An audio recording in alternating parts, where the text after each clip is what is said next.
हिंदू धर्म और इसकी पौराणिक कथाएं इतनी डीप है कि इसके बारे में सब कुछ पता लगाना नामुमकिन है। हिंदू धर्म का पुराना इतिहास कई रहस्यों से भरा पड़ा है, जिनमें से एक है देवी देवताओं के अस्त्र और शस्त्र। हिंदू धर्म की पौराणिक कथा और 4 वेदों में अस्त्र शस्त्रों का विवरण मिलता है। हिंदू धर्म में अस्त्र सुपर नेचुरल पावर है, जो कि आध्यात्मिक और गुप्त शक्तियों से चलती थी और इन्हें चलाने के लिए मंत्रों के पावर की जरूरत पड़ती थी। इन अस्त्रों और शस्त्रों का सबसे ज्यादा जिक्र महाभारत और रामायण काल में मिलता है, क्योंकि पौराणिक कथाओं के अनुसार महाभारत और रामायण काल में बड़े बड़े योद्धाओं के बीच में भीषण युद्ध हुए थे।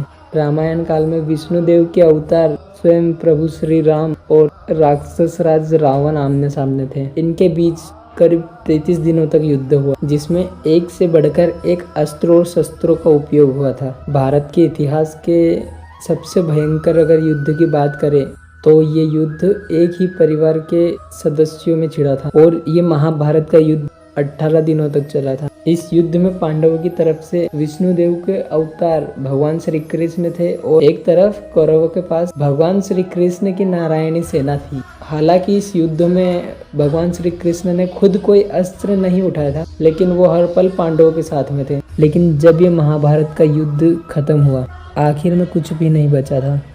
संपूर्ण कौरव और पांडव सेना खत्म हो चुकी थी। कहा जाता है कि इस युद्ध में कुल 82,67,000 से भी ज्यादा लोगों ने हिस्सा लिया था। लेकिन युद्ध समाप्त होने के बाद कौरवों की तरफ से सिर्फ 3 और पांडवों की तरफ से 15 लोग बचे थे।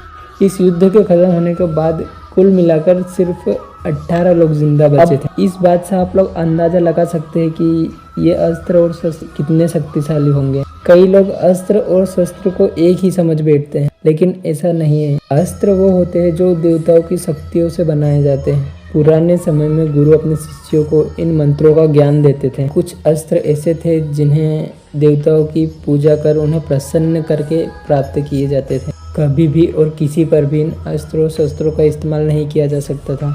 महाभारत काल में परशुराम, भीष्म पितामह, अर्जुन और गुरु द्रोण उन लोगों में से थे जिनके पास सारे अस्त्र थे। और कहा जाता है कि रामायण काल में रावण के बेटे मेघनाद के पास सारे अस्त्र थे और श्री राम, जो स्वयं विष्णु देव के अवतार थे, उनके पास अस्त्रों की कोई कमी नहीं थी। शस्त्र वो होते थे जो किसी मेटल या फिर लकड़ी से बनाए जाते थे। ये वो हथियार थे जो फेंके नहीं जाते थे। इन्हें हाथों से इस्तेमाल किया जाता